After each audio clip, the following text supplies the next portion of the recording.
Y'all pop in, join the set alive.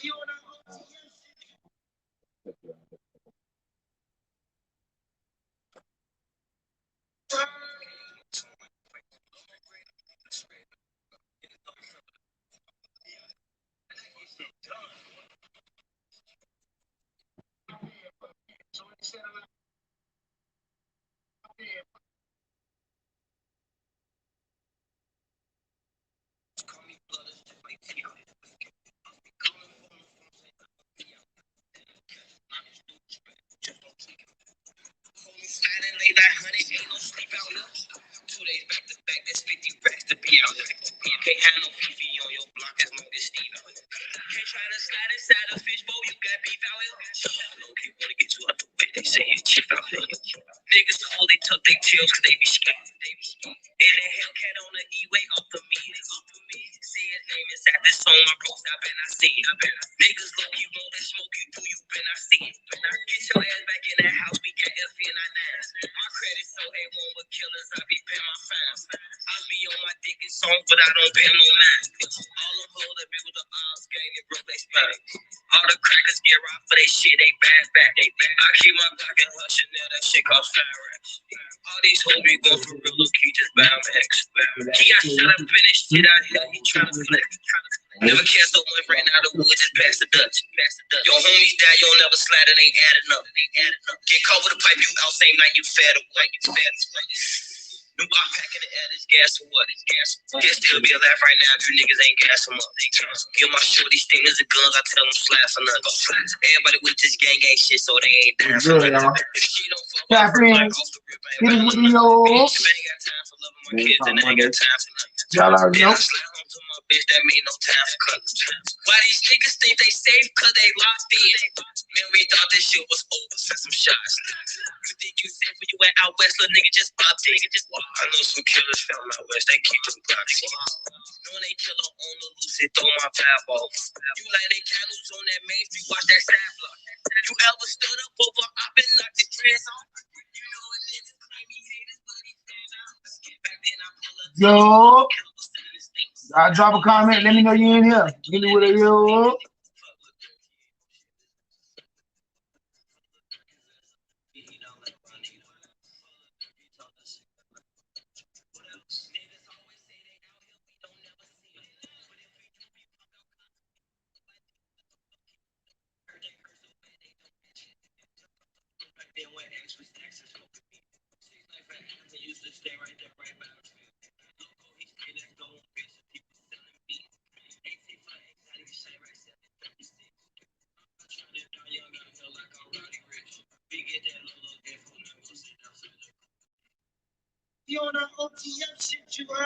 You heard?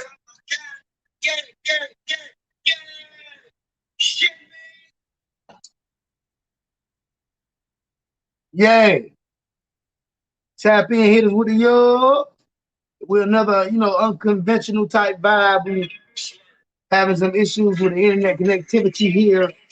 So we live from the phone today. But at least we look good. Tap in though.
Tap in with us, y'all. See Santos, Puerto Rican E, aka Freaky E, what's good, my boy?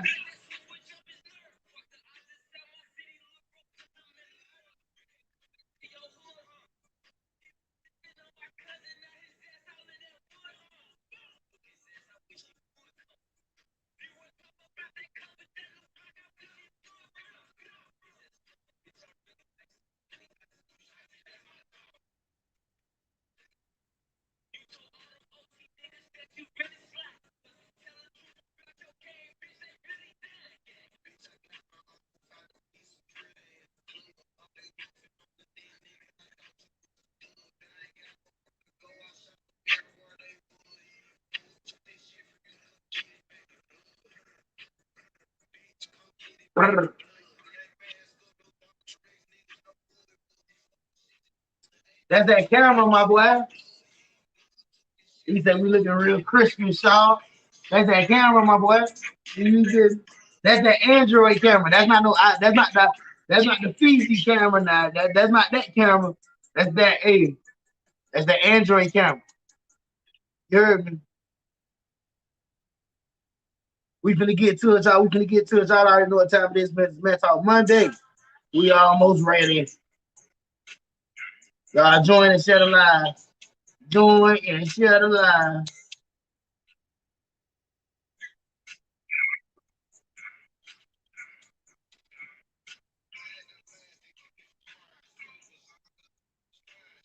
Hey, Miss Tippy James.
Y'all already know about to get started.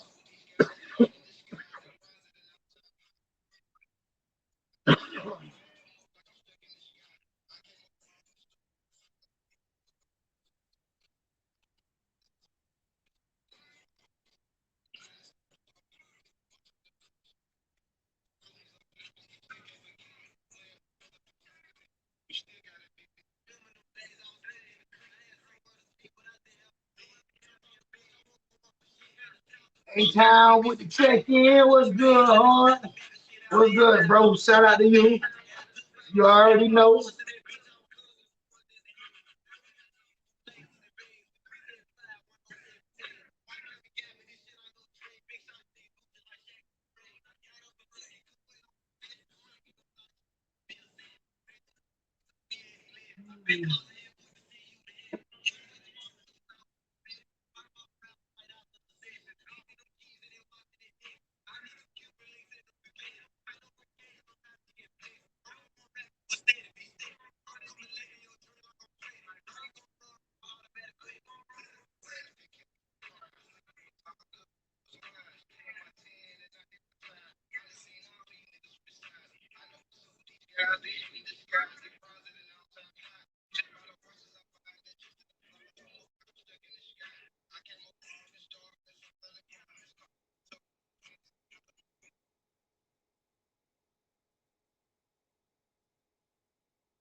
Good afternoon, good evening, ladies and gentlemen. Y'all already know what time it is. It's your boy and mama. There goes that man, aka We Won't Smoke, aka Viking Gang Won't Smoke. Y'all already know, man. It's the Big CO, aka Chef Beard, aka. And I'm happy that we're here. It's live. It's Monday. It's Man Talk Monday. Y'all already know. That's Koal Cavassier. If you got your wine, pour your wine.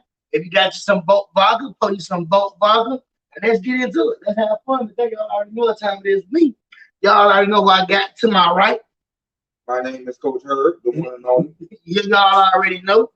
Goddamn former Liberty City Warrior, current Scott Lake Viking, 13U. Y'all already know what time it is. We won't smoke. We won't smoke. Y'all know this. Yeah. Very interesting day, man. Very good show today. Y'all already know, man, we done missed so much. We got so much to cover, so we just gonna talk about all of it today. But before we start, gotta give a shout out to everybody, man, who came out to the Tasteful Experience. I really enjoyed cooking for you guys. I hope that everybody enjoyed their food, although I've heard nothing but good reviews. Be looking for the next one to come through, man. I'm setting it up right now. Different vibe, different venue, different everything. So be ready for that. Y'all know how we start off every show. Monday, got to shout out to people, got to support the people who support us, all the businesses that keep us going. So without further ado, y'all make sure y'all go look at it. Mistaken Identity, the clothing brand, the lifestyle. We got Mistaken Kicks, Mistaken Identity. So listen, man, you should be draped in everything mistaken. You need to go get you some merch from the website, and then you need to tell us what shoes you want so we can get them for you. Yeah, we do all that.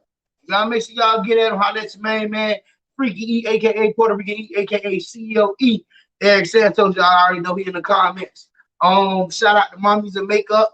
Shout out to my sister. She do the makeup vibes. She do the decorating vibes. She do it all. So y'all make sure y'all get at Crystal Walker. She should be in the comments. Should be somewhere creeping doing a little bit.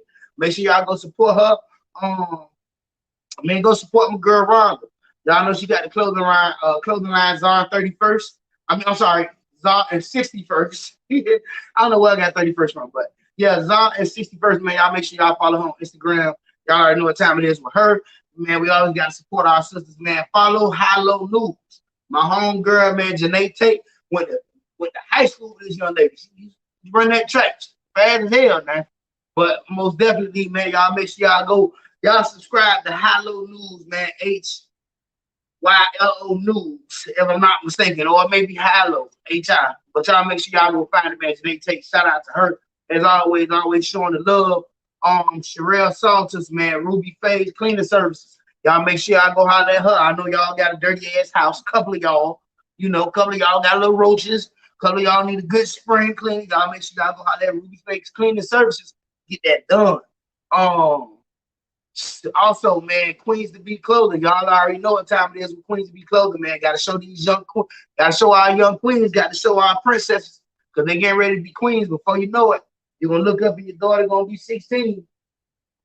Lord, hey, listen, boy, look, God forbid, listen, my baby, I remember 2 specific years is when she was 6 years old and when she was 14 years old. And just that little bit of time went by this quick and definitely want to make me get my guns up. So you hope your baby stay on the baby forever. But the truth is that they ain't. So why not make sure they dressing like the queens they're going to become? Make sure y'all holler at Queens to Be Clothing, man. Y'all already know what time it is with that.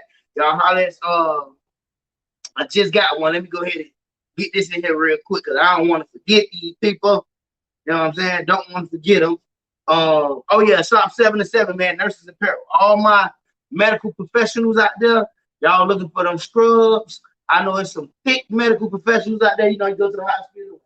Well, hey, man, don't come in here with the other nurse you walk by. It's a problem here. No sponge baths just yet. Let it go down. So y'all curvaceous ladies, y'all need them scrubs. Holler at 7-7, man. Shop 7-7. It's Nurses Apparel. Y'all make sure y'all get it down. Hey, Erica, how you doing? Rose, how you doing, Miss Ross? Y'all already know what time it is, man. And be looking today or tomorrow, man. I'm gonna share my link for Wormska. Yeah, I got my own Wormska franchise. I am a franchisee out here. Cody has his own franchise, Lord. Y'all listen. I got my own franchise, man. You can go get your own franchise too. Make sure y'all click on the link, man. When y'all see that link, click on the link. I'm subscribed. I got my own franchise, and I'm just out here trying to help people get their business up. I'm trying to help people get their business together. So y'all make sure y'all go to wormsgood.com. Yeah, that's how it is. Wormsgood.com, WOMSGA.com. Y'all make sure y'all go get y'all a franchise, but wait till my link up so y'all can just follow straight through my link. It's gonna put you on. Erica, hey, how you doing, love? But yeah, man, and Sandra'sAccessories.com. Y'all make sure y'all go holler at Sandra, 16-year-old girl, man. Y'all know she an entrepreneur, so we always gotta support that. Man, I'm pretty sure I'm missing somebody. I'm missing a couple of people, but y'all already know it's all love, man. If you got a business, drop your business in the comments, post your business. We're gonna shout you out. We're gonna show you the love. It's all love. Healthy Express, Boss Carter Catering, J9. Get You Right Barbecue, Cancun Kennels, Big Love, Blaze Carter. I mean, everybody. There's so many of them. It's hard to, you know what I mean? Y'all got to, start seeing your businesses so we can shout y'all out. But shout out to everybody, man. But them businesses you got right now? I just read them off. Okay, yeah. Let me let me check this out. Okay, Healthy Express. That's food. Hey, man, listen. If you get home, you need something to eat. You trying to stay off the grease. You trying to stay off of that soul food because it's clogging arteries. Man, y'all make sure y'all go holler at Healthy Express. You got some of the best wraps. Y'all probably already eating some of them. Don't even know it. You guys got the best wraps I ever had. You didn't even know it. Make sure y'all go holler at Healthy Express, man. Hey, oh yeah, holler at my dog, man. Big Carter, Jermaine Carter, Big Boss Carter, Big Boss Carter Katie. You feel me? It ain't even Boss Carter. It's Big Boss Carter. You can't even say just regular Boss Carter. Y'all go holler at Big Boss Carter Katie. Y'all make sure y'all go get that boy ribs. Make sure y'all go get his chicken. Anything he make is certified. Take it from somebody who's 300 plus pounds. Boy, do his thing. J9. What J9 do? What? J9 do rap too. All right, what is it? Listen, what I want y'all to do is I want y'all to get a day going. So on Mondays, you may go get your wrap from Healthy Express. Then on Wednesdays, because Tuesdays is a cheat day. So Wednesdays, I need y'all to double back, go to J9. Go to J9 and get your wrap from J9. And then Fridays, because y'all know how it is, Fridays, you get that cup in your hand, you be doing your little thing. Y'all go holler at Boss Carter Caterer, man. He gonna get you all the grease you need. You need them ribs, you need to soak up that liquor. Make sure you do so with Boss Carter Catering. Then you got B-Subs Car Wash. Yeah, man. Hey, listen, man. You need your whip wash. Is your car dirty? Do you got funky ass kids that eat chips and fries in your back seat? If you do, y'all holler at B-Subs, man. B-Subs gonna get your car clean, boy. Yeah. Oh man. And why you listen? I'm gonna give y'all a whole regimen right now. Because we're already eating at Healthy Express come Mondays. Then we have cheat day Tuesday and Wednesday. We double back with J9. But through this whole process, y'all need to go to a wealthymindset.com. WELLTHY mindset.com. He's gonna put you on all the, you feel me, all the health codes. He's gonna hit you with all the, he's gonna hit you with all the veganisms. That way gonna teach you how to yoga, meditate. They do all that, man. It's all about having a healthy and wealthy mindset. And they're gonna make sure, you know what I'm saying, that they doing that for you.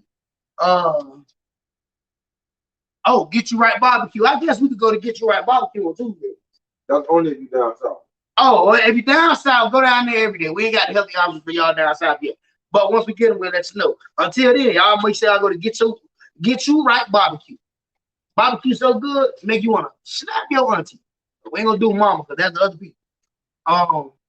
And then you got Cancun Kennels, man. I just got me a pit bull too. And I'm in love already. His name Draco. And I'm in love already. So y'all make sure y'all holler at Cancun Kennels, man. And then y'all already know who Blaze Carter is, man. Shout out to Blaze Carter, man. Big Love, that's the clothing brand, right? Y'all make sure y'all go holler at Blaze Carter, Big Love clothing brand. We finna try to put clothes on your back, food in your stomach, and this conversation is gonna enrich your mind. We just trying to cover you all here at Man Talk Monday. Give me one moment, y'all. So yeah, we did miss somebody, like I say, man, inbox us or email us so next week, we can shout you out and whatnot. We don't want to leave nobody out. Definitely don't want to leave you out, but that's what we always tell you, to send your information. Because if you don't send your information with the amount of people that we know and people who we all want to show love to, you know, I can't remember everybody. I can't remember everybody. So you gotta send your information, man. Y'all gotta let us know. Let me read a comment real quick. Eric say, I ain't got no business yet, but keep our kids safe, encourage them, protect them, and talk to them. They might not listen, but they be hearing us. You'll be surprised. Case management.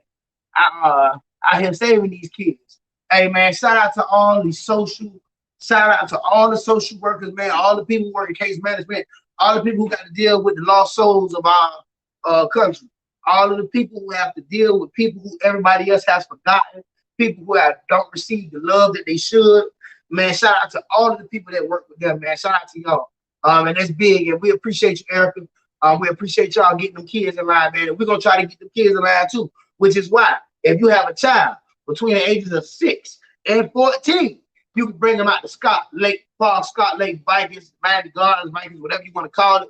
It's going down this year because we're going back to the Super Bowl. So bring your son, man. You got a child, got disciplinary issues. Your son don't want to do what he's supposed to do. No problem. Bring him to me, especially if he's between the ages of 13 and 14. But he got to be 14 for the whole year. Can't turn 15 to after December 31st of 2021. And if he does, you can bring him to me, and we will whip him into shape with no problem. Shout out to my homeboy Chipman, DA Chipman. Y'all already know y'all know who Chipman is. Yeah, Chipman got a story history. Chipman is a legend. Shout out to the legends. My man Chipman, y'all already know Tipsy Tuesdays at City Girl Lounge. Make sure y'all go. I actually went to City Girl Lounge, and I did not have a bad time. I enjoyed myself, actually. So y'all make sure y'all go to City Girl Lounge, man. Tipsy Tuesdays. Y'all already know that's what Chipman. And anybody who's especially my age, if you my age, you know who DJ Chipman is. You done damn near broke your knee and hurt your back to one of them songs he done made. So y'all make sure y'all go support the homie. Keith, what's good, man? Shout out to you. Put your music down, bro, so we can share your music. Shout out to Keith, though.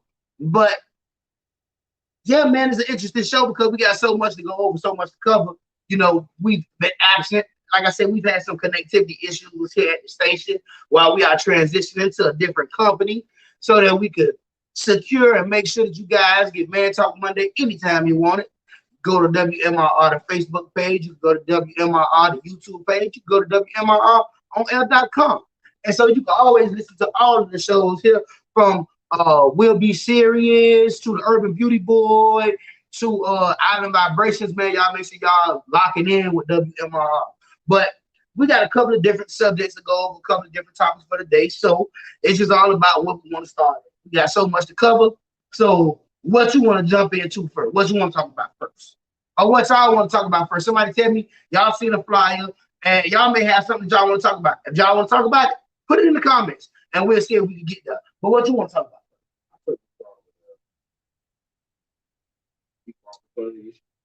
Okay. Equal opportunity. So, and this came from. I was about to tell them where it came from. Yeah, and this came from just recently. What we seen in the NFL is we seen Tim Tebow get a contract to play tight end.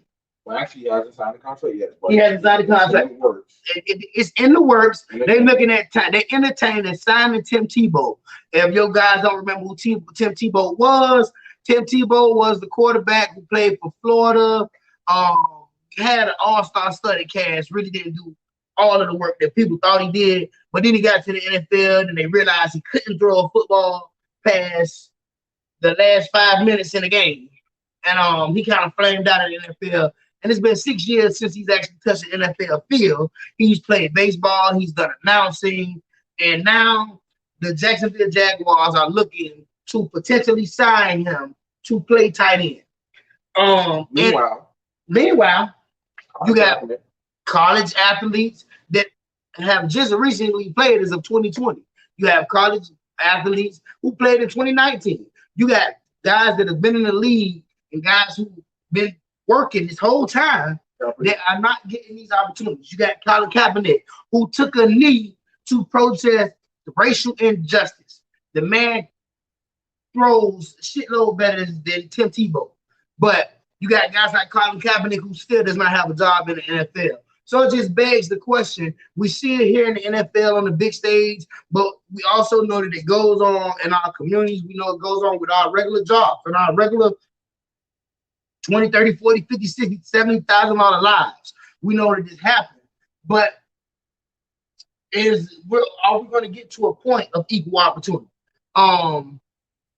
This is a society that we were brought to, or we were brought in. I don't want to say brought to because we weren't brought anywhere. We were already here, but that's a subject for a whole nother day. But we are in this society. Is there ever going to be a point where we get equal opportunity?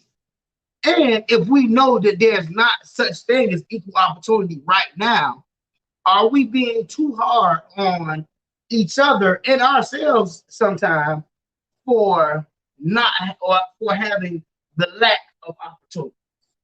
Like, you know, we always tell people, you know, you hear people that have it or people that made it to a certain point. They always tell people who have not, oh, you know, you ain't trying, you know, everybody got the same opportunity, or we all get the same 24. And while it is true that we all get 24 hours in a day, we also know that everybody 24 not live the same.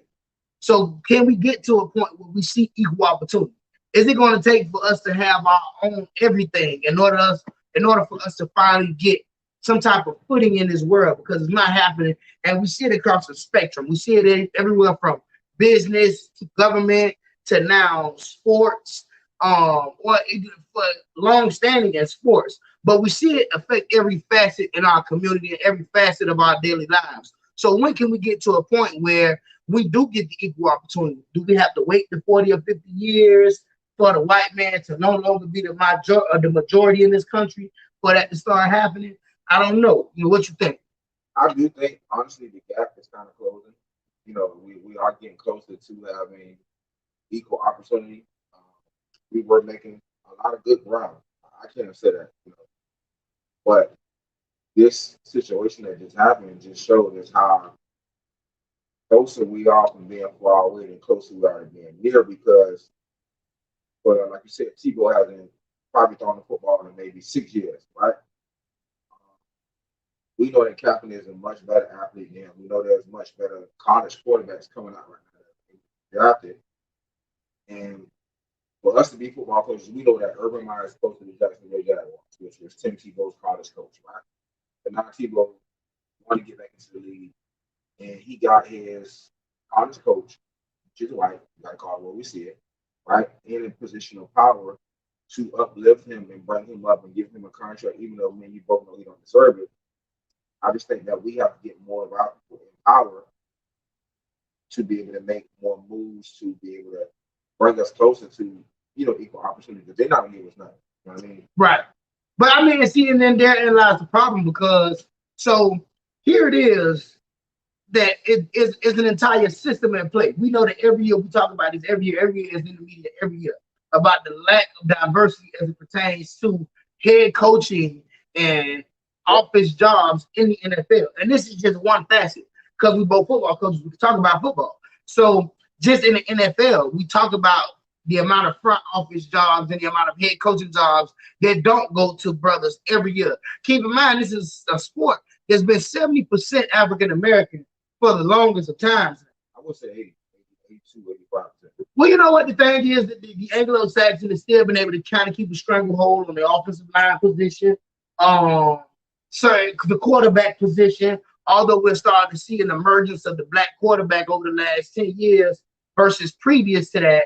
Over the last 10 to 15 years, I would say, because I mean, remember we had Dante Culpepper, but it was sprinkled. Now we're seeing everything come out, and a lot of black quarterbacks. Well, we're in the era of the black quarterback. We're in the era of the black quarterback. So we see the trend. We see how this happens. But there's not enough office or front office jobs for African Americans. There's not enough head coaching jobs for African Americans, but they have been able to continue to keep us enrolled in these organizations because they need us. I liken it to, or I remind you of, the Tampa Bay Buccaneers that just won a Super Bowl with an entire coaching staff of African Americans, where you have the defensive coordinator, he's a black man. The offensive coordinator, he's a black man. The run game coordinator, he's a black man. I mean, you got the head coach who's Bruce Arians, who's a white man, but I mean, hell, they even got a woman on the staff. You know what I'm saying? So it's like we see that there's been, you know, we trying to get to that point. I think that, you know, something that's going to get us there is a lot of our black successful athletes making that transition to go to our black colleges to coach versus trying to go to those predominant colleges. And we know that a lot of times it's because those names, like a Deion Sanders, you can't have Deion Sanders on your staff. Deion Sanders is your staff. Like, you know, I don't give a damn if Nick Saban, if you the Alabama Roll Tide, if they hire Deion Sanders as the DB coach, the storyline is going to be Deion Sanders in the Alabama Crimson Tide. You know what I'm saying? So that's another thing that we have to get past. And it's so funny because they are the ones who elevate these athletes to be as big and as monumentous as they are. So we know that Deion, he got all his side from all the endorsements he did. All that was by the white man. But now he's gotten too big. And a lot of these guys have gotten too big where they can't go to the traditional college because they're going to take over. So they have to go to the black colleges to kind of restart that whole process. Because remember, black colleges used to put people in the league. We used to get drafted from HBCUs. We used to get drafted. This actually was the first year I've seen nobody get drafted from HBCU. Right. I mean, you know, it has not happened often, primarily because you have the 7th round. So because you have the 6th or 7th round, I think the highest I ever seen somebody from a black college go is like 3rd round, maybe 2nd or 3rd round, something to that effect. But it used to be a point where black colleges were putting guys in the NFL. And then that paradigm shift came because those white colleges started allowing black players to come. So that took us away from our roots about the situation. But I mean, you know, we just try to. It's a good part of thinking about that. Like they started at the school, so it took away from a lot of our athletes going to the black school because they want to be smart university. Right, they go and see because we fought so hard to become equal. But we thought that being equal was being allowed into their system versus us just having our fair shake at what we were doing. You know what I'm saying? So it's not enough that you won't educate me properly, but then you sending me to a school that's not going to educate me properly. Little did we know. So now, because you put us in, okay, well, guess what? You can come on in now. You come on in, and you know, then they started making that shift where the power started going to those predominantly white big universities versus going to the HBCUs, and then it's funding. A lot of stuff goes into that, but you know, it's just the opportunity, and we need to see equal opportunity, which in 2021 is not really looking that way. I mean, they got this guy who played quarterback who did not want to go to fullback or tight end when he was in the league. 6 years removed from the league, having tried to play baseball, having been an announcer on TV. Now all of a sudden he could probably play tight end.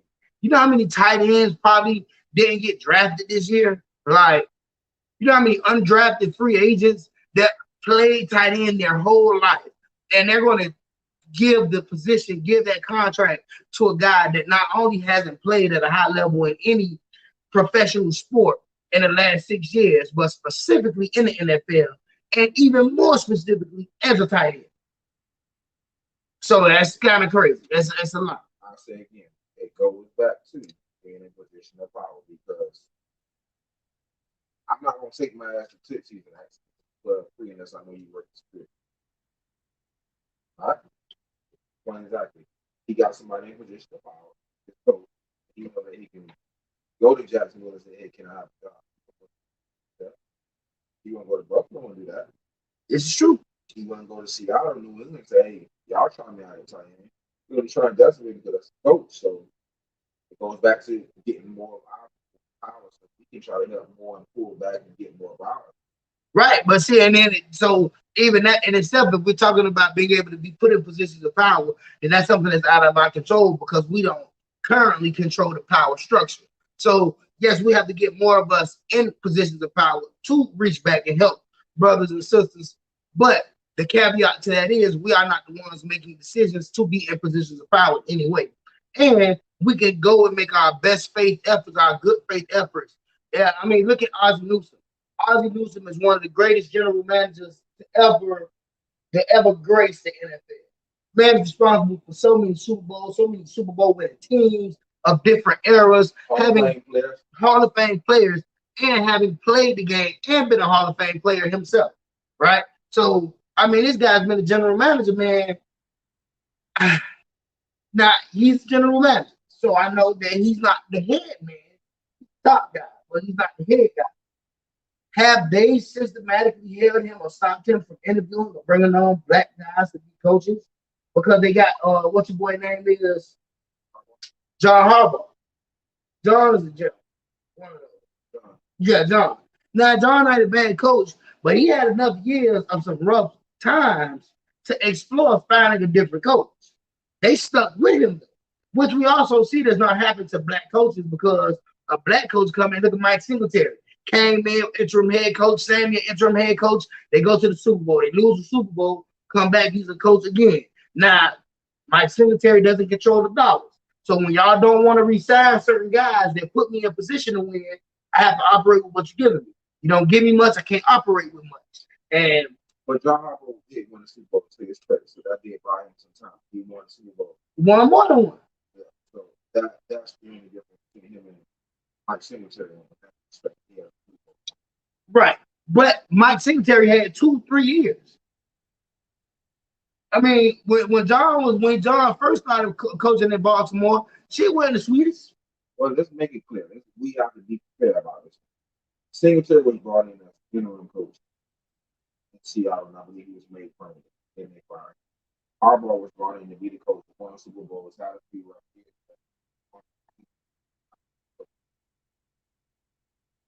Singletary was not hired to be the coach. He was just brilliant. He won some games, so he was a good story, so they kept him. So they were on different little levels, you know what I mean? Right. I mean, I get that, but what I was more so, not even a knock to John Harbaugh, but more so the question is to Ozzie Newsome. Like, what are you doing to promote your kind in this front office capacity? Because we got to get, like, that's the way a lot of these guys get these head coaching jobs. And if you look, it's so crazy because a guy could be a linebacker coach and get a head coaching job. He'll be named the interim head coach in the NFL. So we need to get more guys in more position roles, coaching. We also need to get more guys in the more front office roles, signing the checks and making the deals so that we can then bring our own people on. But then to get all of that and to just close and button up this subject, we also got to put out people. Far too often, we be looking at the next. Oops. Sorry, y'all. Again, y'all, we working off the cell phone today, so just chill. But far too often, we be looking at our brother man and thinking that he's here to hinder an opportunity, or him getting an opportunity makes our opportunity less, and we don't put each other on for that very same reason. I get the ideology behind it. I get where the thought process comes from because I know the history, and I know about when it was only two of us that was able to work in the office, and you just tried to get your brother on, and the white man tell you, hey, listen, there's only two niggas to work here, and if we bring him on, one of you got to go, and it may be you. So we know where the whole ideology of not putting our people on comes from, but we just got to get ourselves in a position. We got to get ourselves to a place where we're making those good faith efforts and we're not worried about whether our opportunity is minimized because of providing someone else the opportunity to be great. And then on the flip side of that, on the other side of that coin, you niggas got to stop taking opportunities for granted. When people put you on, you got to go. You got to listen. One thing I tell people, man, there's a lot of things that you can say about me. You could call me a lot of different names. Can't say I'm ugly and you can't say I'm broke. What you also can't say is that my word don't mean nothing out here. Because if I put my name on something, then I put my name on something. You know what I'm saying? So a lot of times we be putting our name on the line for people, and people squander that opportunity, and we can't do that. We can't be like that with each other. If somebody put you on, that's because you asked. Or if they put you on, they believe in you. Or they believed in you. In addition to the fact that if they put you on, bro, you could have just said, nah, you straight. You ain't on that. If you take the opportunity, bro, you got to be ready to fulfill whatever requirements of that opportunity you get. because somebody's putting their name on the line for you. And that's important. That's why we don't like to put our name on the line for somebody. That's why when you tell niggas, hey, brother, let's do trade line, put me on your credit. Boy, what you trying to fraud, boy? We have that distrust because so many of us have done us wrong that we think that all of us ain't worth helping. And it's not like that. So, we want to get there. Let me get a couple of comments in here real quick. We'll never get the equal opportunities. We just need to start having our own. I definitely agree with you, my brother, but the thing is that in having our own, we also have to drum up enough support to keep our own.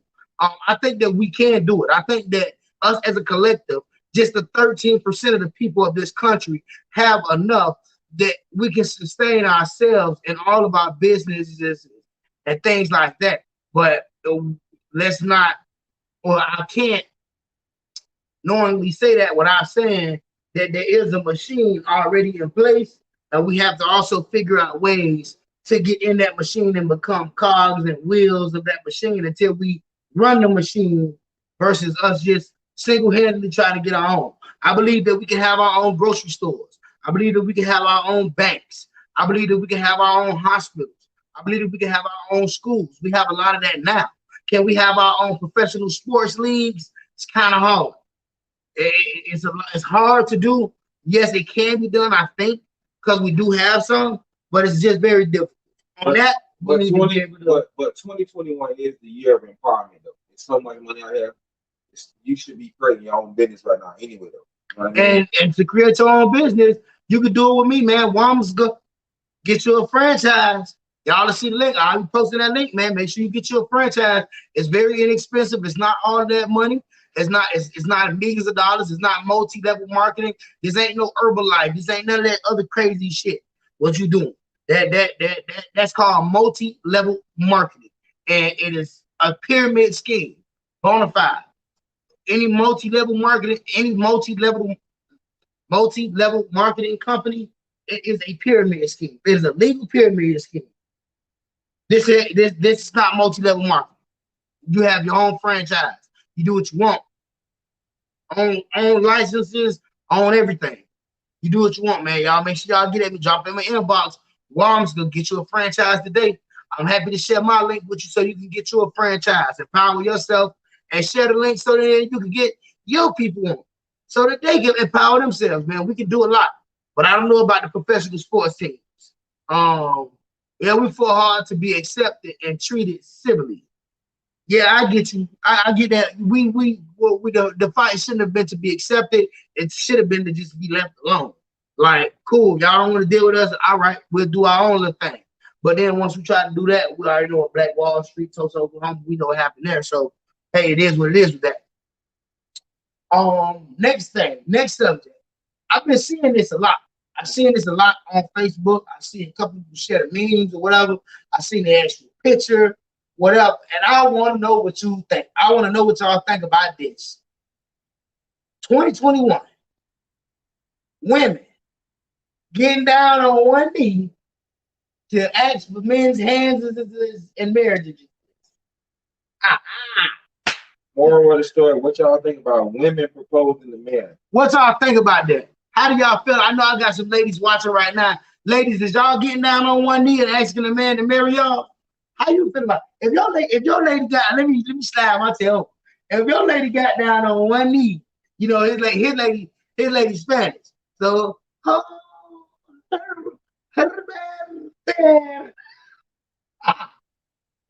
Alberto. Number one, I wouldn't even want to be caught on a picture with my girl on one knee proposing to me. That's number one. All right. So that I don't feel right about that. I gotta do a proposal. I don't know. What type of dude want a girl proposing to him, bro? I feel like less of a man. Well, come to you, brother, saying 2021. You want to marry me? You need that. Okay, so plus minus, right? I think that the getting down on one knee part may be a little extreme. I think that's where your trepidation is. Her getting down on one knee. No, I don't mind. You can ask me about it. But just to get down on one knee, holding the thing down. Okay, so if y'all was at dinner and she was like, "Baby, I want you to marry me," and she passed the ring across the table, you'll be straight with that. It's the whole getting down on one knee that you really have an issue with. Yeah, I'll be embarrassed. Hey, look, Keith said, "Watch them start line." Well, let me see, Marion L. I think that's how you say that. Marion L. Kaylani, Gemini, a quick, That's Michelle. She's talking about no. Oh, that's Michelle. Yeah. Hey, Michelle, how you doing? But yeah, don't propose to me. Don't ask me. Don't ask me. Don't ask me at all. Don't ask me at all. Because you know the thing is, the biggest thing that marriage is not really something that a woman. Okay, so all right, toxic masculinity time. Yeah, okay, whatever. Women are raised to be Submissive. I don't want to say submissive. I'm not gonna say that word. But another one, my vocabulary. Yeah, women are raised to be wives. Women are raised, or a woman who's raised by a good mother has been prepared to be a wife. Whereas a man has to be ready to have a wife. If you ask a man to marry you, that man may not be ready to be married. He may not be ready to take on the responsibilities of that. Don't mean he don't love you. That does not mean he does not love you. The one thing about it, a man not wanting to marry you today does not mean anything about him not loving you. What you got to understand is, ladies, what y'all have to understand about a man is any man who's worth his salt as a man wants to be prepared to be your man. He wants to be prepared to be the patriarch of a family. He wants to be prepared for that. And you have to let a man prepare himself for that. Now, of course, that process may not be to your liking. That process may not fit in the time frame in which you would like it to fit in. But a man has to be able to say to himself, he is ready to be married to a woman, which is why women traditionally wouldn't ask a man. A woman is more so raised and fantasized about the marriage. You know, even from when they was little girls. Barbie got married. You know what I'm saying? Like, they did the whole, they was raised in that. So it's not to say that all women are ready to be married, but the likelihood is that if you do been in a relationship for a while, you can pretty much ask your woman to be your wife. And you damn sure, I mean, 98 to 99% of the time, you're going to get a yeah. You know what I'm saying? But when that man asks, it's because he's ready. And then what we was brought up on, what we was raised up on is seeing the man propose to the woman. 99.9%. I've never come up in the 90s saw a woman propose to a man or ask a man to marry her. So it's just part of this new generation that right. Different. You know what I mean? Well, I think that it comes from a lack of patience. I think that women lack the patience. So, no, okay, I'm gonna just ask you then. Like, but a lot goes on. See, for a woman, and this is not me speaking in a misogynistic way, but this is just where we come from with it, right? So a woman, like I say, a woman wants to be a wife. She wants to be married because in her mind, that marriage equates to certain things, certain luxuries, certain appendages of a man.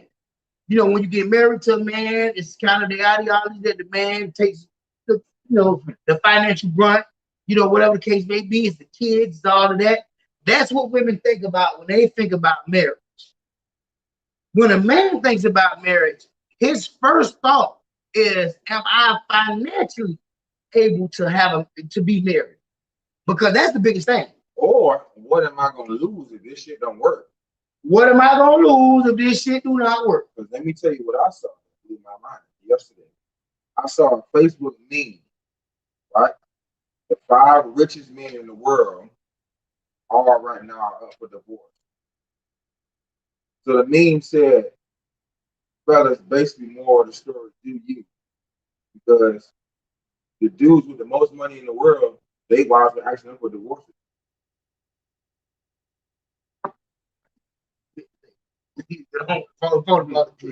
But yeah, I see, Bill Gates, Jeff Bezos, got that 3 more I can't remember about. But they all rich. They uber rich. All of them was on this damn list. But you know what? At those points in those relationships, a lot of these guys are not getting divorced young. Bill Gates, I was one of them too. Yeah, it was Bill. I know Bill Gates. I know Jeff Bezos. It was three.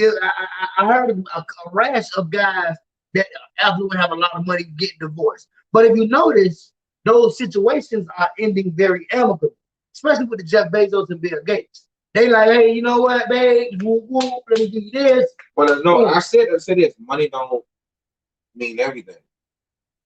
And see, and that is the bigger thing. We have to train ourselves. We have to train each other that money ain't everything. You gotta stop marrying for the wrong reasons, because a lot of women are marrying men, but they got money and it don't work out and take all this money and they give other men bad taste in their mouth about getting married, because you look at all the other problems dudes with money got. So what a broke ass nigga like me want to get married for? Right. If this dude with 500 million can't keep a woman happy. 500 million, 500 billion. If he can't keep a woman happy, I ain't got nowhere to get that type of money. You heard me? And I see Miss Boo. I can't pronounce that first name, but I see Miss Boo say security. Yeah, see, for a woman, getting married for a woman is a sense of security. A man has to know. A man has to be able to say to himself, "I'm ready to provide that type of security." Because make no mistake about it, and I want y'all to get this. Cody don't like when you hear me talk. I don't ever want y'all to get that how I talk is how I personally live. I can't, because I personally don't live like most people, right? So when I talk about like money issues, it's not to say that I have money issues. I may be financially well off. So whoever with me, mine, get everything she want. You know, if she want to go here, she go here, she go whatever. But that would be a conversation for me personally. Not everybody lives the way that I live. So the conversation that I like to have is a conversation in the macro. What people should do when you're in these situations. I firmly believe that people should work together. I firmly believe that we should be 50-50 on everything until I get to a point where I can take on more than 50% of what we accrue together. Because make no mistake about it, we accrue it together. It's unfair for me to have to pay it off. And even me, being of an affluent background or an affluent nature, having the amount of money that I have or whatever, I still expect any woman who I'm with to pull some type of weight in the relationship. And I don't mean taking care of kids. I don't mean cooking and cleaning, because I can do all that shit for myself without your headache, because relationships are headaches. That again, let's make no mistake about it. We want to sit here and have these conversations, these diluted visions of grandeur, and it's not like that. For women, relationships are all about stability and having a best friend and somebody to confide in and blah, blah, blah. For a man, a relationship is about 47% headache. You're going to spend about 47% of your time being aggravated. The trick is to find somebody who you don't mind being aggravated by 47% of the day. You see what I'm saying? To think that women don't come with aggravation is BS. Oh, no, they're going to aggravate the shit out you. It's not one woman I ain't never ran across that ain't aggravated. I don't give a damn how cool you think you is, sis. Baby girl, I don't care if you think you cool as an ice cube. You aggravate into whatever man you with. That man loves you enough to put up with your aggravation. So that's just how relationships work. Now, of course, yeah, we know the intrinsic value of a woman and having a woman on your team and by your side and this and that. But that's only 53% of the time. So the other 47% y'all aggravating his head. So we be good too. So we gonna be fair. We be triple too. That's the 3%. Okay. That's the 3%. The 3% of the time is usually the man fucking off. That 47% is woman just aggravating his hell. But 3% of the time, I can agree with that. Dudes be messing up. And then you have the 50% on the others, well, you know what? 50%. Then you got 47 women aggravating, 3% niggas be messing up, and then the 50% is, you know, whatever. Yeah. So, hey, Keith, you see, but you love your woman enough to have the headache, and that's the biggest thing. You love her enough to be aggravated by her, and that's love, bro. Love is being aggravated by a woman and still wanting to wake up to her sometimes. So You hear there that, you Joe? go. So there you go right there. That's what love is. Love, because guess what? Like I say, all women is aggravated. I don't give a damn what you say. I don't care how you think you cool as a cucumber, baby. You aggravated. You aggravated. You was aggravating. But that man loves you enough to put up with your aggravation.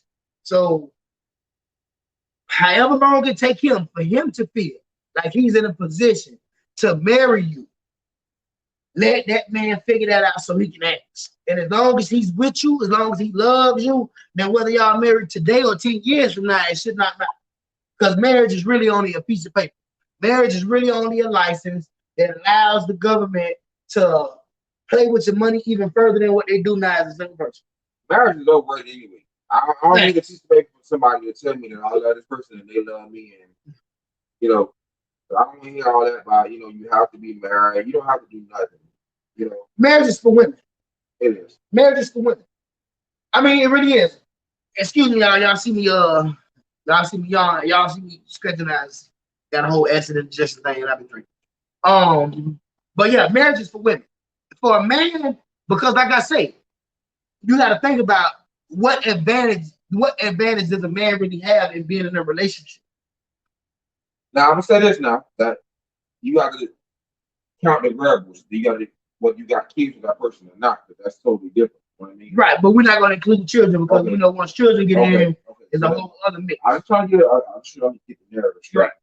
Right. Minus children. Okay. What is the advantages of a man being in a relationship? It depends on the person because different women will bring different things to the table. Some women will make you better, right? Some women will uplift you. Some women, like I know my woman makes me better. She put me in position. She helped me with stuff, sharpen up my brain. I don't know how to do a lot of stuff. So if I got something that need to be done, she gonna help me with it. She gonna do it for me or push me in the right direction to do what I need to do. Right. Every woman ain't like that. To give a man confidence and empower him and say, well, you can do this. Or let me help you with your resume so you can go in for a job she may think you may not get. So it depends. So it's intangible.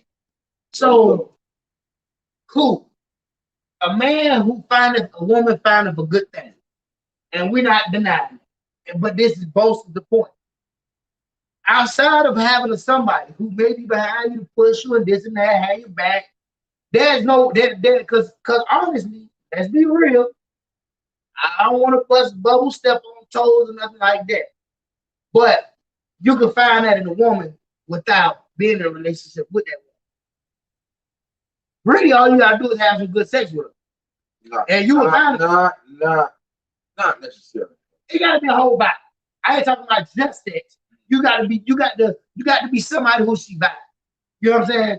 But if a chick vibe you, just like when we had the conversation earlier, if a chick really vibe you, all of that what you talking about, she's gonna do because that's how much.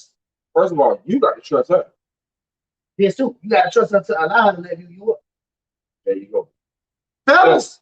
So it takes time for you to even open up to for her to even understand you. You know what I mean? Right. To get to that point. So that's why I say got to be somebody you can even have a conversation with, sit down and get intellectually with, because you're just not gonna open up to anybody. Right. I mean, listen, there's intrinsic values in being in a relationship, having a woman, but for a man, and I'm just being honest, let's say you come from a person who may have come from a place where you did not know it all and have it all, and then shit like that, you found a partner who was willing to work with you, be by your side, no matter what, when you fail, when you were down, no matter how many times you fell down, she was always there for you to say, baby, come on, let's get up. She got the dust off your knees and say, come on, baby, let's do it this way. I did that. But you come from that position. Let's say you was a guy who wasn't in that position. Let's say you a guy already making $120,000 a year. Drive a nice car, got a nice house, nice property, whatever the case may be. Single guy, you ain't got no kids. You doing your thing out here. You live. What advantage do you have in being in a relationship? Let's be fair about it. The only reason why I said what I said just now is because we being neutral here. Right? So I gotta be neutral. But if I had everything to myself, the only thing a woman could probably help me with is nothing. Raising your daughter, but that's But provided you ain't have kids. There we go. We said earlier, that's provided we taking kids out of the equation. So that's why I said what I said first time. You're talking about kids. You're talking about me and that person. So I don't know. At that point, I already got money. But just because you need money, you got money don't mean you happy though. Right. This is true. But you know what the thing is? Women need love. Men need companionship. I'm gonna be honest. Me, I don't like being lonely at night. And it's not talking about being lonely for a person. I just like being around people. I don't give a damn if it's a cat, a dog, children. Because you need companionship. But a child, I wouldn't call that a companion. It's a pseudo companion. A child is a companion. I mean, if you went to the motherfucking what you call this place here, Water Rapids, that child will be your companion. So you know, companionship is not companion as a compadre or a friend. Companionship is the act of spending time with someone else. So whereas a man wants to spend time, women want love, which is why so many different things women can attribute to being in a relationship versus a man who, if he has everything, he just needs a little companionship versus needing the actual love part of a relationship. You see what I'm saying? Let's go. Let's see here. I think you got to scroll up and do some comments. Now Keith says, now ladies, get down on that D and propose. Right. Yeah, Miss Boo said yes. You know, when she put the exclamation behind it, yes. No, I know that means yes.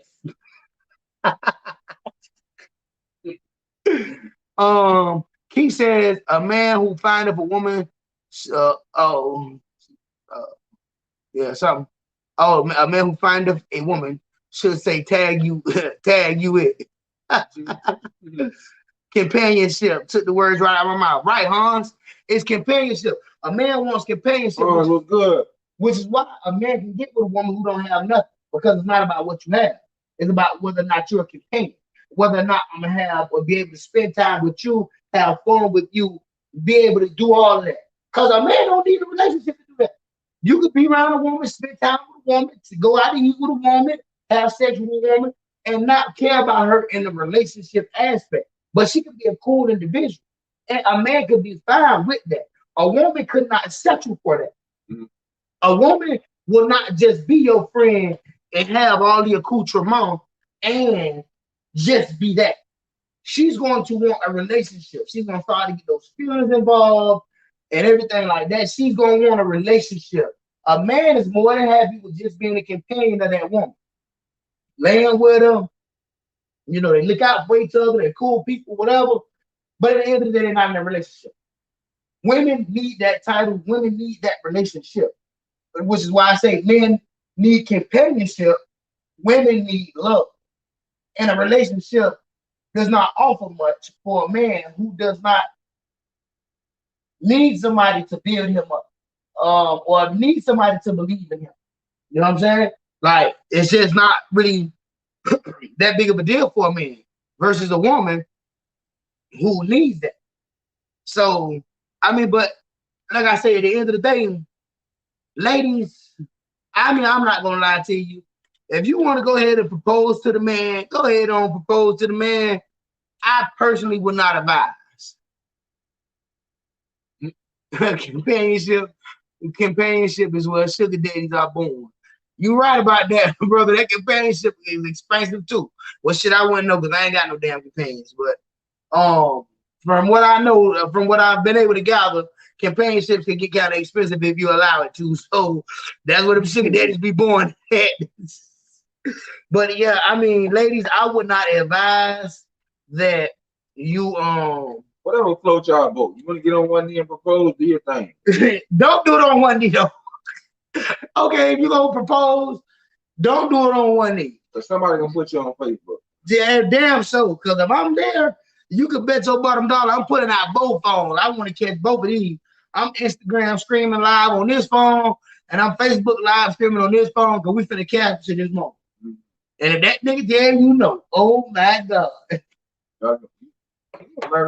A woman been told no. Listen, do you realize that when he do say no, I'm going to cut and put that part of fucking "Don't Be a Menace" when a nigga shot Ricky in the back. So that nigga say no, bah! She gonna hit the deck. So I wouldn't advise y'all propose. If you're gonna do it, then hey man, have fun with it. Do it at home. Do it at home. Do it in the comfort of your home.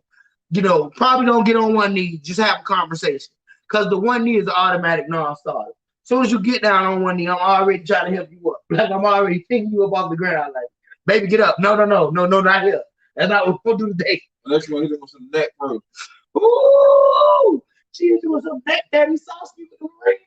Hey, if she made them toes curl, you gonna say yeah? Yeah, pull out the ring on you. She made them toes curl, and then she make you say yeah. Hey, right, Ricky. Hey, so that nigga say no. Han says, but at the same time, some dudes want love too and get them feelings about them girls. Yeah, you do got some dudes that develop them feelings about them girls, man. But I think that the best part, I always tell people the best part about a relationship is that it should develop organically. Like, take everything away from it. Because I tell a person, having sex does not equate to you being in a relationship with anybody. Oftentimes, for a man especially, we can have sex and never develop those love type feelings. So take all that out of the way. Take all that away. If your vibe is that tough, if your vibe is that pure, where that man wants to be with you, he falls in love with you, then it's something organic. You know that man really loves you. You know what I'm saying? But a lot of times, I'm gonna say that happens in about 15%, 15 to 23% of the time. Dudes be catching hard down feelings, be all in love and googly eyed and shit by the woman. 15 to 23% of the time. For the most part, you know, for a man to love you and this and that, you really had to have kind of shown yourself to be more than just something to lay with. Because some women ain't more than just something to lay with. Okay, you know, we can just be honest. You know, because of situations, because of different little things or whatever the case may be. Some women you gonna only lay with. Some women, they are cool, they are nice people, whatever the case may be. And not to say that they're not worth somebody's time, whether they not worth somebody's energy or effort. I'm not saying nothing like that. But some women you are just going to lay with. Those women who you want to live with. Those women, like even with the moving in shit. Like a lot of chicks be wanting guys to move in, but any guy who's worth his salt as a man has to feel prepared to move in with that woman. Now, if you feel like, okay, the combination of our love and our finances is going to equate to a successful household, then you may do it. You may step into that. You may be a guy that does not enjoy having a curfew. Let's not cap. You stay with your woman, is a certain time you're going to have to be in the house. This ain't about being no bitch, nigga, or whether or not you run your household. This is about goddamn respect.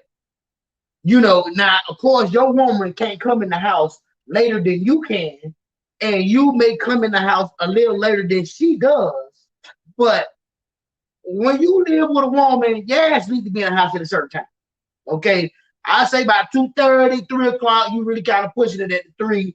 But, you know, time get away from all of us. We be having fun sometimes. But also that goes back to whether you have kids and how old you are. Because at a certain point in time, certain shit going on. You'll let you old for certain shit at a certain Facts. You know what I mean?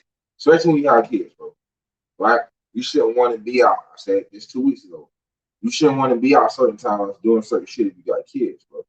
You know what I mean? This is true. I don't want to be out 3 in the morning and my child is in the bed sleep. I ain't just trying to sound like a super father. Most of y'all who know me know that I live this shit. I don't want to be out 2 in the morning away from my child, bro.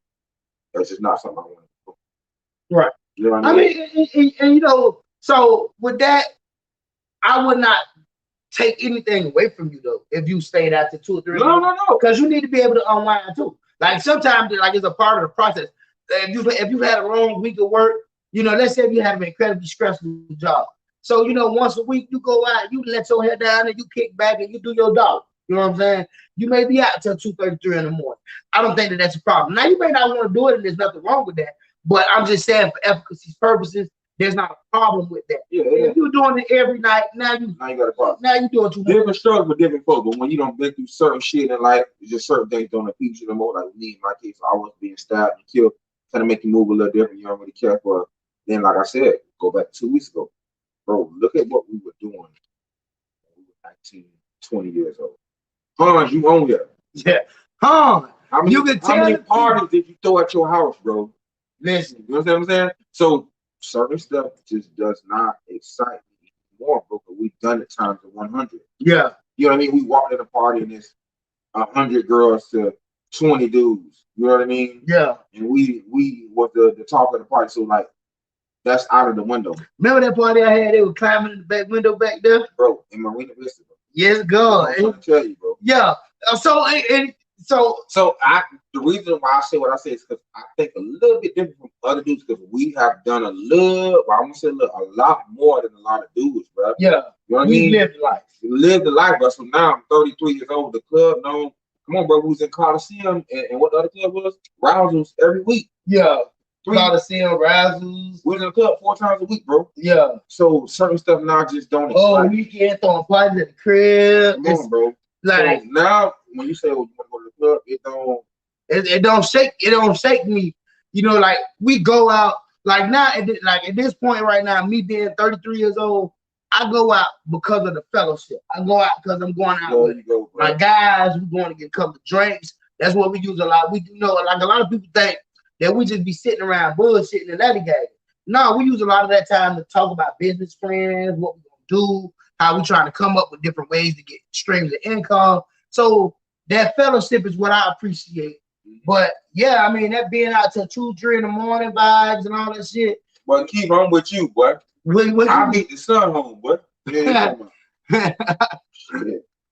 I work from home, so sometimes. And that way that he said, I'm the don't let the sun beat you home type. Hey, you know what? No, he talking about the morning.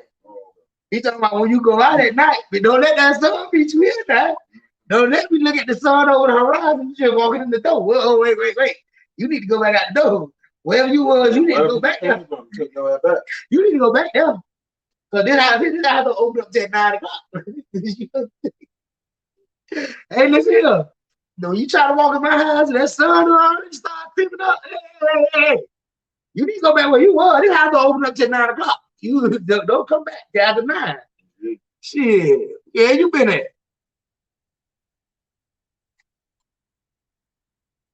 Love is a verb. Yes, God. I like that. Love is a verb. People mistake it as an adjective. Facts. Love is an action, boy. Because let me tell you something. Boy, listen here. Love will make you do some crazy shit. I'm going to say this. Don't fall in love until you're ready. Until you find the right person. Because you can't look for love. You got to find it. You got to find it. Me and my girl been together probably what? I'll say a total of 5 years now. She had kids before we got together, right?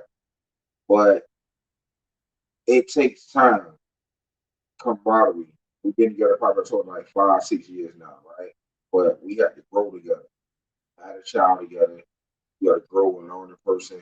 It takes time. It takes years. You just can't meet somebody in 2 weeks and say, "Oh, I love you." A month say, "I love you." That ain't love.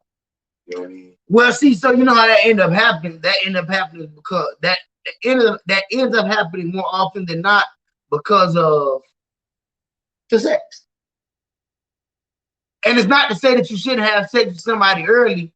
I'm not judging you. If you decide to have sex with a guy the next day after you meet him, you know, I realized a long time ago, right? Back when we was in school.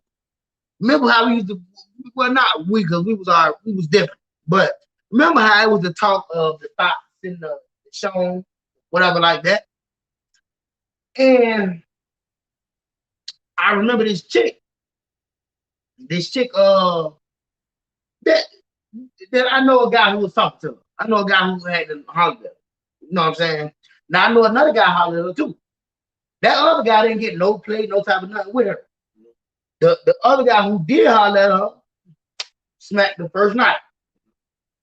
I knew right then it ain't got nothing to do with her being a thought or a song. It's the vibes. And they choose it. A chick know whether they gonna do something with you, regardless as to what. So it's the vibes. So here it is. You have sex with a guy, and if he got good vibes, which means he got a good conversation, seems to be a good person, plus he got some good sex. Oh, mother can tell you they love you next day. Mother tell you they love you quick. They don't have it like they say the same like they love you. Facts in the act. Oh, I love you. Yeah. But for men, because men's love is not developed through sexual activity and can't be won over in sexual activity. You know, a lot of women think that they can just do the little squeezy muscle thing, or they can suck some good penis and they can make a man fall for them quick. Well, when you be talking to guys who in the Mr. 3000 club, the Mr. 3000 club, you doing that little squeezy muscle thing, you being able to suck some good penis, ain't gonna secure no man. We've been here already. We done did that. And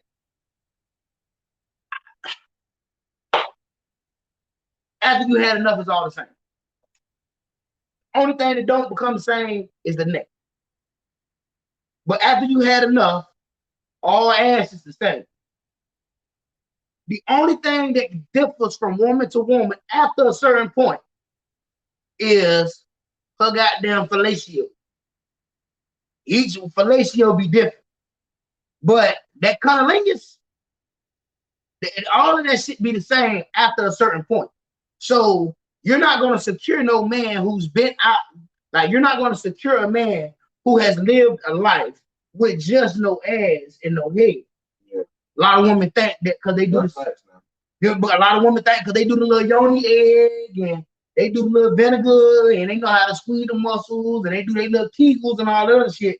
They think that that secures a man, which it does not. Which is why a man can have sex with a woman 1,000 times, and if he does not love her, he does not love her. Versus a woman who can have sex with a man once or twice, and once he done got in there and he done hit the base, I call it the base of the mountain. Once you hit the base of it, you know, a woman, you activate the crazy button, then you know they'll fall in love with you incredibly fast. So you know that's just something to think about. Nicole Green said, "You know what Nicole Green is?"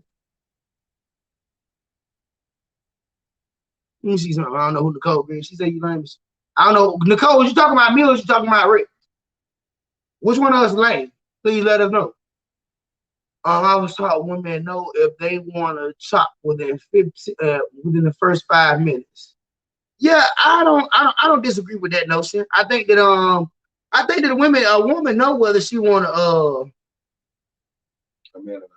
yeah, a woman gonna know whether she want to, you know, do a little thing or whatever. It's just all about whether or not she planning on making you wait first, or whether she think that, you know, I mean, it's a lot to that. So I don't know.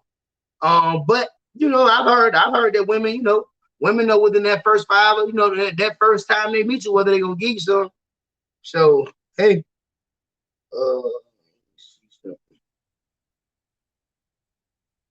let me get her together real quick.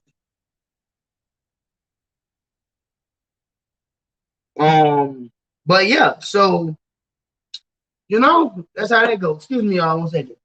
I'm getting close up on here. All right. So yeah. But hey, to just end that conversation, ladies, do not get on one knee yet. It's gotta sit down at the table and talk about that first. Keith says that too. But they know it's just up to the dude to fuck up. Yeah, you got more chicks that's willing to. The more chicks know if they're gonna give you some or not. It's kind of up to you to fuck that up, you know. But for the most part, if she was gonna give you some, then she was gonna give you some. It's not really a lot that you can do to mess that up, unless you're just a completely green ass person. Another thing that could happen is like situations where it's kind of out of your control. Like, I think that another thing that people have to also realize is that we all human, we all make mistakes. We all don't go about situations the best way. We all don't go about situations the best way we could. And what I do is when a person says something or when a person slights me, I look at everything around that situation. Because as much as I may not be comfortable with being slighted, I can't understand how a slight can happen. You know what I'm saying? Like, that's just like if somebody kind of leave you high and dry. You know what I'm saying? Then why you did that to me? Like, why you did that to me? Like, why would you do that? And when they go to explain it to you, man, this happened, that happened, whatever, I was this, that, third. You know what I'm saying? You may resonate with that issue. You may understand. Still may be mad a little bit, but you may still understand. But I think that's about the only caveat. Outside of that, yeah, you pretty much got to fuck it up for a chick not to give you something if that's what she wants to do. You know what I'm saying? Like, shout out to all them chicks who be wanting to give people. Shout out to all them women who know they want to give a brother something and they just be like, hey, man, what's up? You finna come get it or not? Shout out to them. Y'all is the real MVP. Y'all is the real MVP. Them chicks that be like, hey, listen, hey, I'm finna put this snap on you. Them, shout out to y'all. Y'all the real MVPs, did it?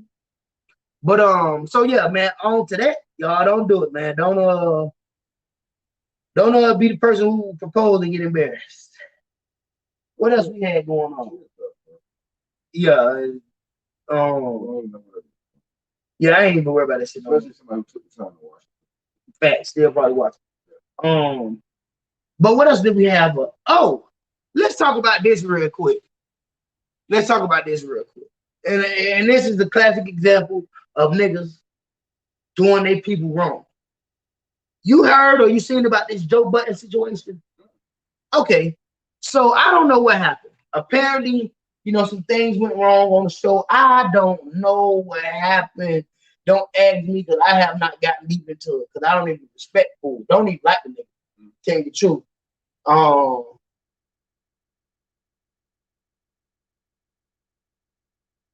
Panties match the bra. It wasn't your choice. I feel like that's some smooth player shit she just came up with. That okay. Oh, I get what she said. If you go and you sleep with a woman, and the night you go sleep with her, her panties and her bra match, she already knew she was finna fuck. If you go sleep with a woman and her panties and her drawers don't match, that means she didn't have plans on greasing, but your vibe brought her to it. You know what I'm saying? But if the panties and the drawers already matched, the stage is already set. The stage was already set because she knew what she came for. She knew you was gonna fight a cat.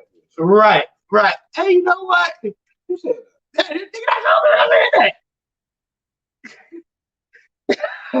Yeah. Yeah, I like that. Yeah, the free game. Fellas, if the panties and the drawers match, she already knew what time it was. If the panties and the drawers match, she already knew she was finna get to the. You hear me? So don't get fooled. Your ass kicked. Oh yeah, so back to Joe Budden. So apparently, he got a little podcast vibes. Now I'm thinking all the people who we on the podcast with, just like you. I'm not on this. This is, even though this is a radio show, this is a podcast. We do the Facebook Live and we do the Facebook Live and we also do YouTube. So it's a podcast. It's also a radio show. But I've been knowing you forget. You my partner. So, you know what I'm saying? And I'm thinking that this is the same way that Joe Budden was with these guys, Rory and Mal, or whatever. He fired them boys on up. Matter of fact, he fired the whole staff on up. That's just like me sitting here right now. We sitting here, hey man, hey man. Oh, you ain't come that. You don't come. Like, let's say you ain't come on Monday. You piss me off because you ain't come on Monday. Hey man, hey Rick, if you watching, you ain't got to show up to work no more. You ain't got no job no more. That's what he did. He fired his homeboys on air. I think that one of them wasn't there. I think the dude Rory wasn't there. One of them wasn't there, which was the point of contention, which is how the whole situation got started or something. But it was something else behind that. But Joe Budden is a highly volatile individual.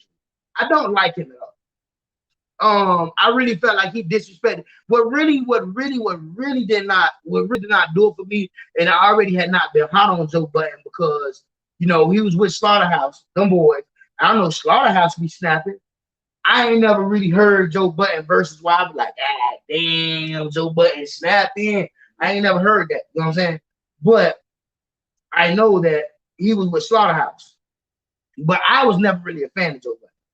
But I mean, the nerve of you, the unmitigated gall for you to sit here and fire me in front of all these millions of people who be watching this damn show. Like, bro, that's a call, bro. That's a text message or something. But that's not on the radio. Cause you do that, well, I'm gonna beat your ass on the radio. Like, who want? You see, we looking at that right now. Yeah, after 6 years, they've been together 6 years. He fired him on air. Also fired for real. For real, who? Not Williams. That must be another Pharrell. Yeah, it definitely ain't the regular, the other Pharrell. The real Pharrell is PH. He said that y'all need to take that dark energy and that arrogance and entitlement somewhere else.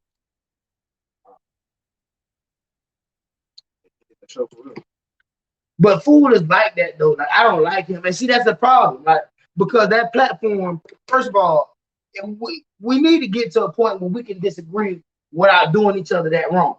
You know what I'm saying? If it's not something that you don't like, if it's not something that I don't like, I feel like we should be able to sit down and have a conversation, and we should be able to hash that out versus it getting all toxic and dark energy and all that. Because you're a pretty passionate individual, so you feel the some way about some things. I'm a pretty passionate individual. I feel a certain way about some things. So it does make for a situation. It does make it where we can really disagree on something. But at the end of the day, me being a grown man, you being a grown man, I would hope that we are able to disagree and say, you know what, all right, nigga, whatever. You know what I'm saying? Versus, you know what I'm saying, we all in a public forum. That's just like if I'm a coach on the staff at Liberty City, and here it is on Stars. Nigga, you fine. Wait, brother, because this gonna be on Stars next. Nigga, you couldn't call me and tell me that. You know what I'm saying? It's like that. You know what I'm saying? Vice versa. You say some shit I don't like here now, and then nigga, you fine. Like, you, bro, you don't do people like that. Not only do you not do people like that, but bro, that's green because you're in a position. Like, me being, like, I always tell, like, when I was supervisors and stuff like that, one thing I used to always tell the employees that were kind of under me is that you're not under me, bro. You with me. If I don't have you, I don't become successful without you. So I never developed that mindset. He is too cocky. Right, fool is way too cocky. That's not even the word. He is arrogant. Like, he's an asshole, and he thinks that he, like, what I was saying was, I remember what really did it for me was when he tried the Migos. Remember on the interview when Academic seemed like Academic was just hyped to interview them boys, and Academic tried with that bullshit question, oh, how you feel about being left off of Bad and Bougie? And fool like, who's that guy left off Bad Bougie? Like, that whole situation itself was green as hell when Academics did the shit. And then when Joe Budden, come on, man, let's get you guys up. And when he dropped his mic, that's when Quavo got up, dropped the mic, like, bro, what's up? Like, you tripping? What's good? But even from that situation, bro, I don't like that shit, bro. Because I feel like one thing about it, you are officially a gatekeeper. You know what I'm saying? Whenever you become a gatekeeper in the game, your thing should not be to keep people out of the gate for a personal issue. If somebody's not a good person, if they're a nasty asshole, whatever, then that's cool. But, bro, if you have a personal issue with somebody, you should not be keeping the gate closed on them. That's personal. That's nothing to do with the acclimate for whatever business y'all in. So I don't know what's going on with Rory, Mel, but I mean, all of it would have made for good conversation. But Joe Budden is of the mindset that he's a gangster. Like, he'll sit here and tell you, oh, I never said I was a gangster rapper. I'm not a gangster rapper. But then he try to act gangster like I'm from Jersey type vibe. You know what I'm saying? And I feel like he probably more so was, I'm pretty sure them boys probably got tired of fool doing all that. Like, he the type of nigga who would be telling niggas to shut the fuck up. Now, we talk like that. We may be having a conversation. Shut the fuck up. That dumbass. You know what I'm saying? But it's a difference between how we would do it and like him, like demonstrably telling somebody, nigga, shut the fuck up. Like, and he's that type of guy, so I'm pretty sure them boys probably was tired of that. You know what I'm saying? After so long, you're gonna be talked to any kind of way. Which is why from the jump start, I don't let nobody talk to me any kind of way. know what I'm saying? I don't even allow that to start to happen, because once somebody do it one time, they're gonna get comfortable with talking to you any kind of way. They're gonna think it's acceptable. And then you're gonna be wrong for blowing up the one day you can't handle that, when the 30 days before that you let it slide. That's why I don't let you talk any kind of way. He is Tsukaki. He bought up a long time ago, in my opinion. Yeah, I mean, he's not no he ain't no thrice ass rapper to me either. I don't know, maybe it's because I'm not from up north or something like that, so I don't really vibe it. I don't really vibe a lot of guys from up north. I'm not a Jay-Z fan either. Never was a Jay-Z fan either. Never was a Jay-Z fan. Nah, I can't say that I like Nas. I can't say that I like Jadakiss and a lot of them boys, but I guess a lot of the bigger named rappers, the mainstream from up north, I don't vibe no way. Yeah, it's like nipping in the bud. Like, okay, bro, we could disagree and that's fine. We don't have to come to a point where we can't be in the same room because we disagree with each other. Like, that's not grown man shit, bro. Like, okay, so what? We disagree. As long as we don't disagree on things that are fundamentally agreeable everywhere else, I don't really care. That's like somebody come and tell me, oh, well, and this is just because I seen an episode of Law and Order SVU, and they trying to normalize pedophilia. There's organizations that trying to normalize that as a love between a man and a boy, or whatever the case may be, a man and child, or however. That's something that we fundamentally are going to disagree on. If you carry that opinion, then no, we can't work together. We can't be in the same room. We're not fundamentally disagree on shit. I'll punch you in your mouth. That's not fundamental. About a man or a grown person being with a child. That's morality. There you go. So that's what we said. That ain't no. That's what I'm saying is it's fundamental that is something widely held is wrong in our society. I couldn't be around you and agree with you or something like that. I couldn't be around you while you was talking that shit. Yeah, I couldn't be your friend if that was your opinion. Of course, I had that opinion. You know what I mean? Not something you can deal with some stuff as a friend. No, I couldn't do it. Yeah, no, like that's why I see it left his ass. Oh, she's talking about Joe Budden. Yeah, and then another thing is that's why $1 million worth of the game has shot past him the way they have with Gillian Wallow. Yeah. Because at first he was beefing with Gillian Wallow. And we spent so much time worried about what Gillian Wallow was doing. And now they're the #1 podcast. Because let's be honest, Joe Budden's podcast at one point in time was doing very good. Yeah, it was. It was. I give credit where credit is due. But he started spending more time diverting his energy into beefing and throwing shots at Gillian Wallow. And now they're the #1 most impression podcast in the world, the country. Now you don't have a podcast. And if you go back and do the research, it started off with Joe Budden podcast versus Gillian podcast. And they was just been beefing for months and months and months and months and months. And now. Well, guess what? When you look at it, so if you look at the style, so DJ Vlad does not do a podcast per se. I don't consider it a podcast. I consider it interview journalism. Yeah, I consider that interview journalism per se. But then you got Adam 22 No Jumper. He has a podcast. Now, first of all, it's 24 hours in a day. I don't need it could be 1,000 people watching us right now live. Or it could be 1,000 people that just views the show. People are going to do with their time what they want. So I don't need for you to watch my shit right now, just this second, because you can always watch it. Instead of him worried about what Rory and instead of Joe Budden worried about what Gillian was doing, he should have been saying, shit, let's figure out how I can use your platform to get more people, how you can use my platform to get more people. Hell, Gillian Wallow, y'all boys come on my show. I'm gonna come on y'all show. That's how you do it. It's called networking. Like, I don't have to be like, oh, well, I got my show, so can't nobody else come up here and do their own show. No, bro, if you got a show, hell, even if your show's on Mondays at 8 o'clock, you know what we could do? We got there, sit here, you put your show right there, and I put my show right here, and we'll stream on both platforms simultaneously. And we're gonna get people to watch mine, people gonna watch yours, but guess what? After mine, people gonna want to know about yours. After yours, people gonna want to know about mine. So they didn't never have to be. They could have just simply worked together to achieve that common goal. But it's all about hierarchy. But guess what, Joe Button? It's Wallow and Gilly, #1 podcast. #2 podcast, the Man Talk Monday, goddamn it. #2, Wallow, Gilly, we coming for you. Somebody tag Wallow, somebody tag Gilly. Y'all, right. That's what you do, Gilly? Right. We coming for y'all boys. But if y'all want to interview us, y'all can.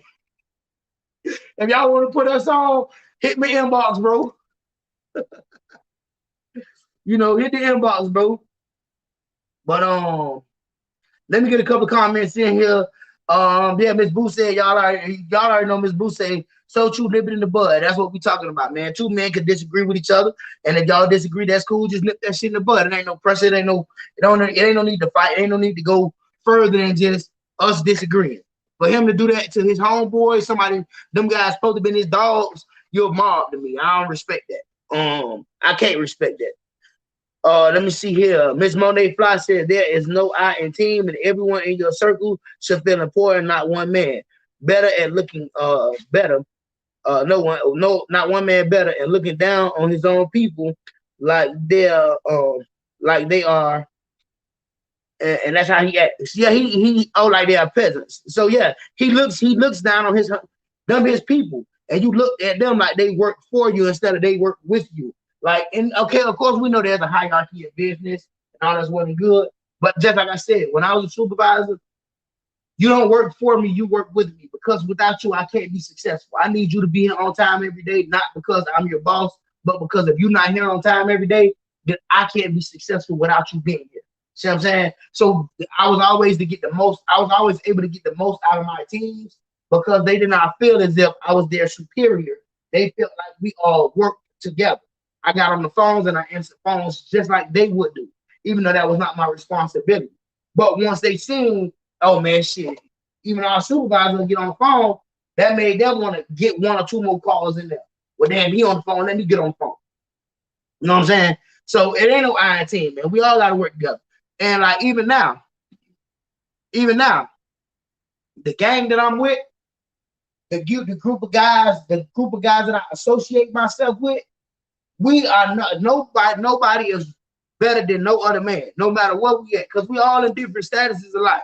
You got one of us who on his way to being goddamn wealthy. You know, we getting ready to get to the rich past wealthy stage.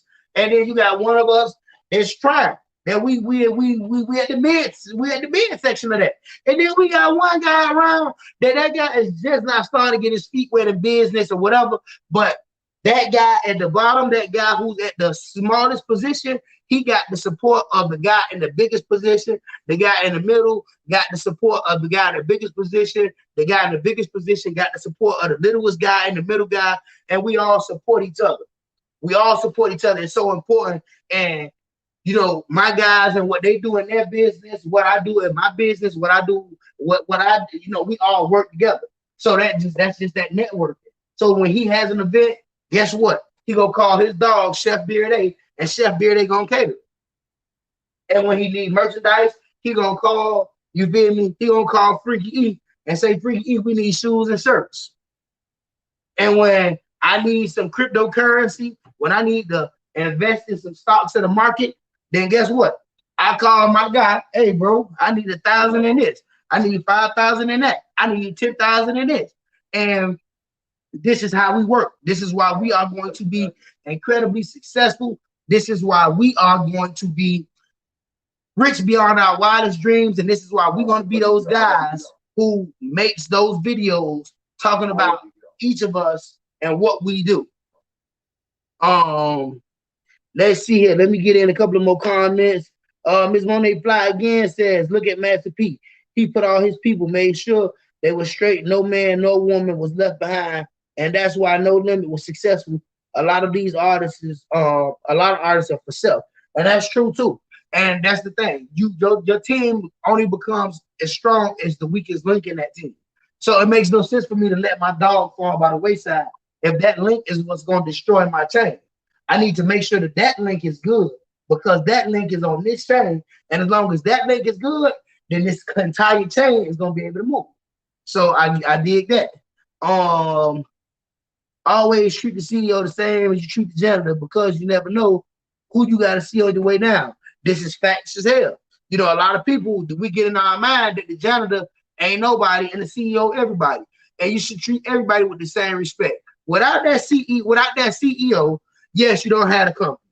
Without the janitor, you still don't have a company though. Because you ain't gonna be able to pass health code you ain't gonna be able to pass health code without that janitor. You're not gonna be able to keep a clean facility to make people want to come do business without that janitor. So he's just as important as the CEO. Where yeah, we may not want to believe it or whatever, but he's just as important as that CEO. Before I go, we streaming on all right. Hey, y'all already see, Keith put his information in there. Y'all go search him on all your streaming platforms, and he said only on a lot of them. So y'all go search Kaidu, go search all those streaming platforms. Y'all go play the song. Everybody go play the song 5 times from 5 different devices. So play it on your TV one time, play it on your phone another time, play it on your tablet, play it on your child phone. Get my dog the views, get my dogs the likes, get my dogs the listen. Share, subscribe. You heard me? Good music. Gotta love good music. So y'all make sure y'all go support my boy. The champ is here. The champ is here. Keith, you already know you're good in my book, my boy. So yeah, Joe Budden is a mob. I don't care for him. And he's one of those guys that is a prime example of why we are not in the position that we could be in, because a person like him is gonna set a lot of people back. You know what I'm saying? As a person like him, now guess what? When Rory and Maul get back to prominence or where they supposed to be at, they're not gonna be so quick to look out for the next brother because they remember how the last brother did them. It scorns people. And I honestly, man, you know what? I think that we look at it and we be like, oh, you shouldn't be that way. I can't blame nobody for being scorned. It's like, how could you be mad at somebody for being scorned? When some shit go wrong, when something had bad happen, with somebody who you would have never expected or never thought that you would do them wrong, or that they would do you wrong. When they do you wrong like that, you gonna be scarred. It's gonna be hard to trust people. It's gonna be hard to give people additional opportunities because the last person who you gave opportunity to, they did you the way that they did you. So I get that. But we gotta stop it. We gotta break the cycle. We got to break the cycle, man. We gotta break that cycle. It's so important because if we don't, then we never gonna get to where we should be at. We never gonna get to where we should be at. So we got a few more minutes left in the show, man. Anybody got a business you want to drop your business so we can shout you out. I do your commercial right here on the spot, and all you gotta do is tell me what it is you do. See, I had to get B Sons car wash together. Matter of fact, tell hey Carter, Boss Carter. Hey, boy, I need me an old real platter, boy. 2 arms, you heard me? 2 weeks in a row, we shot y'all. You heard me? Blade Carter, big love. He's some big love. I hope you got some big people love. I'm tired of clothing lines not getting 2 and 3 and 4 X's. Stop being disrespectful, because big guys like to look good too. I know one thing, for me, I like to look good. That's why I'm so happy that Mistaken Identity get these shirts in up to 4X. Even though I don't wear 4X, they get them up to 4X. You know why? Because we show the big boys love too. If you're a big guy, you wear 2, 3, 4X, you need a t-shirt. Mistaken Identity is where you can go. Go to the website, mistakenid.com, and holler at the owner, holler at the CEO. This ain't one of them CEOs that you ain't never gonna get to speak to. Our CEO active on Facebook and Instagram and Twitter. So y'all make sure y'all go holler at him. CEO E, aka Free E, aka, and y'all go get y'all a shirt. Them big guys, we do got them 3 and 4X t-shirts available. The white Puerto Rican E. Yes, God, Puerto Rican E, Free E. You know what they call him, Free E? I ain't gonna tell you. He almost got a boom in Daytona. We're gonna laugh about that on another day though. Part of the reason why he got the Free E.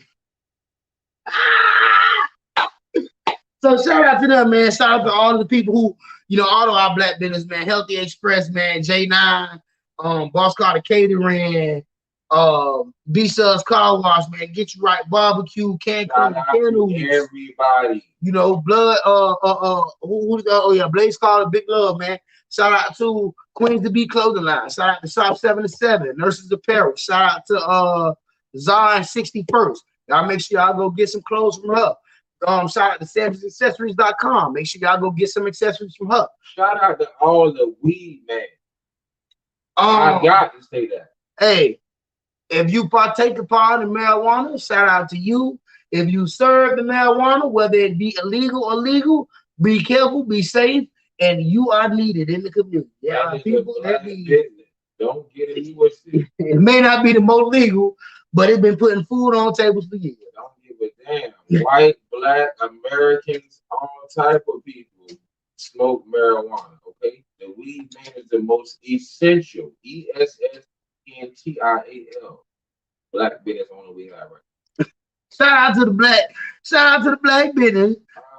Shout out to the to the guy. Shout out to that guy. Yeah. Yeah.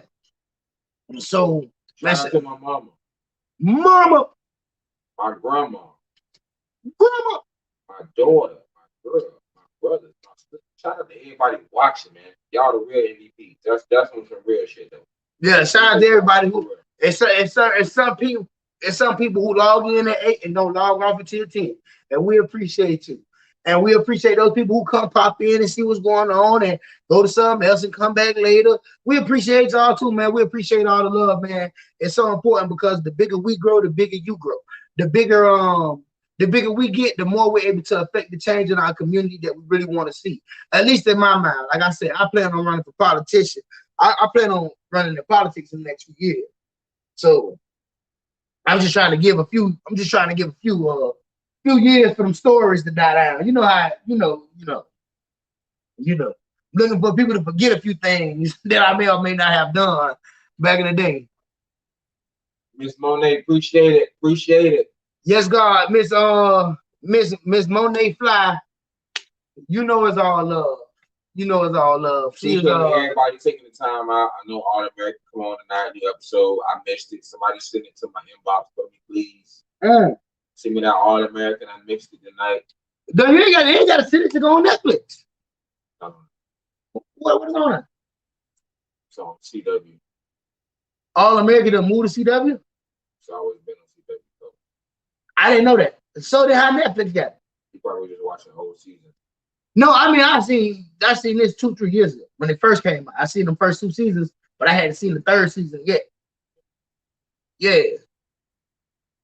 Yeah, we appreciate you, Miss Fly. We appreciate all of the viewers, man. All of the people watching, all of the people shared, all the people that subscribe. Stan the man, what they do, my boy?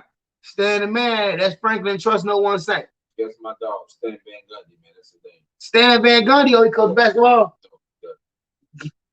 I'm assuming it's a funny story about that.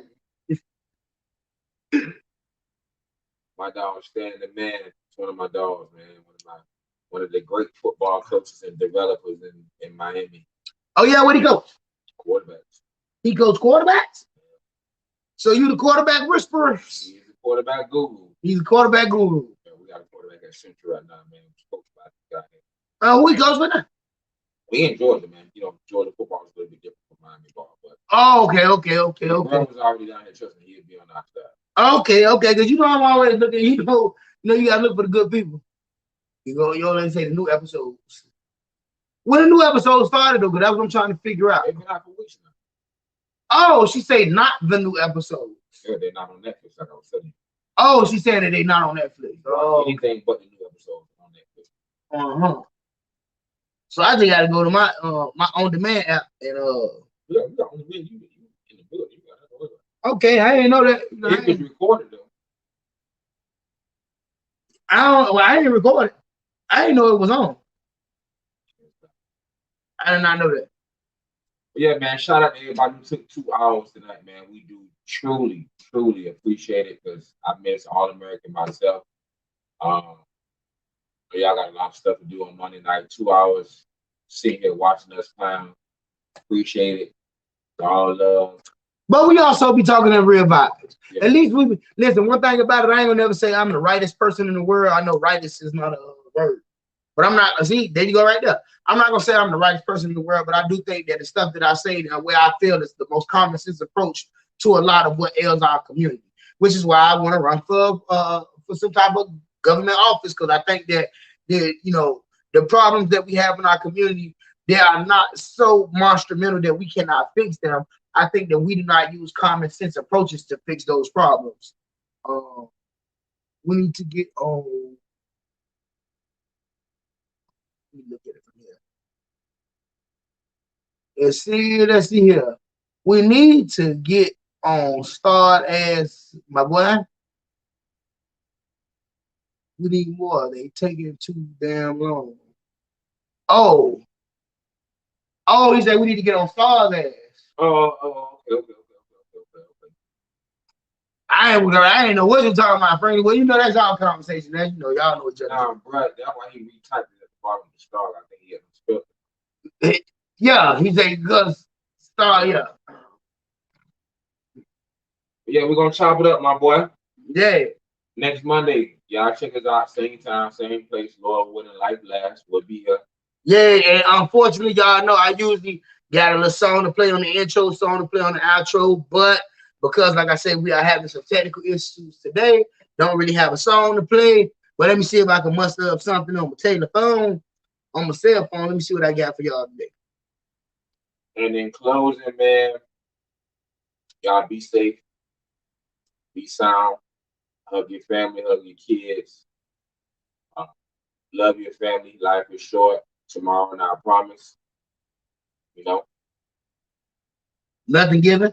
Nothing given, everything earned. If you don't grind, you don't shine. Hard work pays off. Do something, be remembered, or you will always do nothing and be forgotten. And y'all know you got to reach one and teach one. Take the time out to teach somebody that don't know. Take the time out to help somebody who is less fortunate. Also, y'all make sure y'all go to WormsGoFranchise.com. Be looking for my link so that you could get your own franchise and you could economically empower yourself the same way that I and so many others have done. We got the commercials going on now. I don't know if you've seen the Dougie Fresh commercial. Dougie Fresh is a Wormsga fan. So Mr. all that beatbox shit, him. And yeah, make sure y'all go where the camera at. Y'all probably can't see it. Little glare, little vibes. Make sure y'all go. Y'all see what it said right there. No FLMs. Get you $1 million. Make you $1 million. Make you $100,000. Hey, I don't know who need to hear this right here, real quick. We got here. Listen, take a chance. All right, do something great. I know. I mean, when I say take a chance to do something great, it's a lot of money out here right now. Legal money out here to start a business, that you can change your family's life. Some of you all may have ideas that have been in your mind forever. Take a chance. Take a shot. Take a shot. Nothing beats a failure but a try. I don't know if that's a real quote. I just made that up on the fly. But it sounded good. It sounded pretty good. It sounded smooth. Nothing beat a failure but a try. All right. So, you know what I mean? Just try. You know what I mean? Take a chance. All you gotta do, the next time you have $100, instead of taking that $100 and buying some new shoes, instead of taking that $100 going to buy a bottle, or calling the #1 black entrepreneur in the world, the weed man, or calling the most essential, the essential working in her life. Before you do that, spend $100 with him. Start you a franchise, man. All you need to do is start that with $100. You start your own franchise. Ain't no MLM, ain't no scams, ain't no none of that, man. Start your own franchise. WormsGoFranchise.com. Y'all make sure if they ask you who refers you, say Cody. If not, y'all can click on my link. Man, reach one. You got to teach one. And also, please remember that the kids of today will be wiping your ass in the future. So treat them right. Majesty, Daddy on the way. Turn on Mortal Kombat, baby. Niece, we on the way, niece. On the way. Y'all be easy.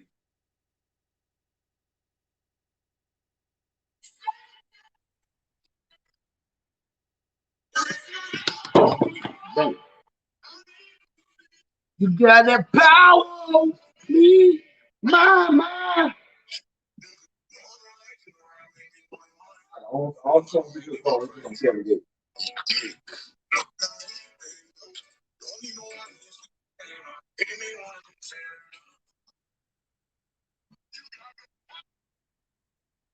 I like the song from Kevin Gates. Y'all tell me what y'all think about that song from Kevin Gates. I like it.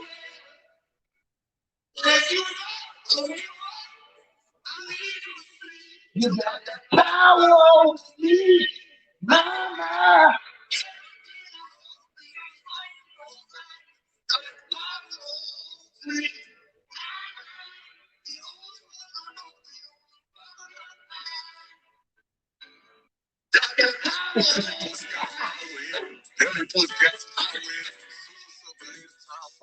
Dripping on me like shower.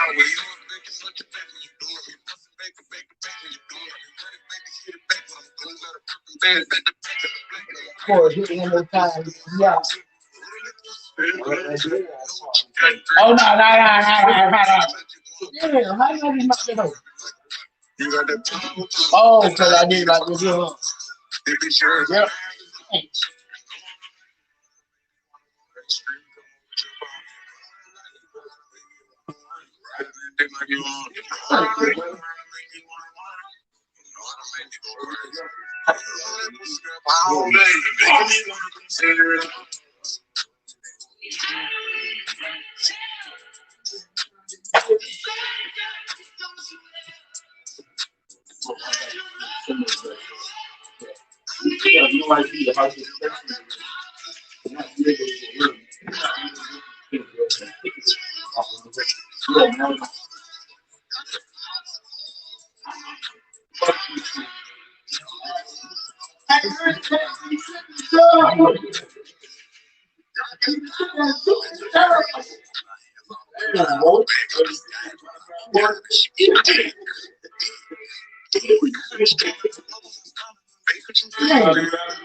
Y'all already know what time it is. All love, man. We're hollering.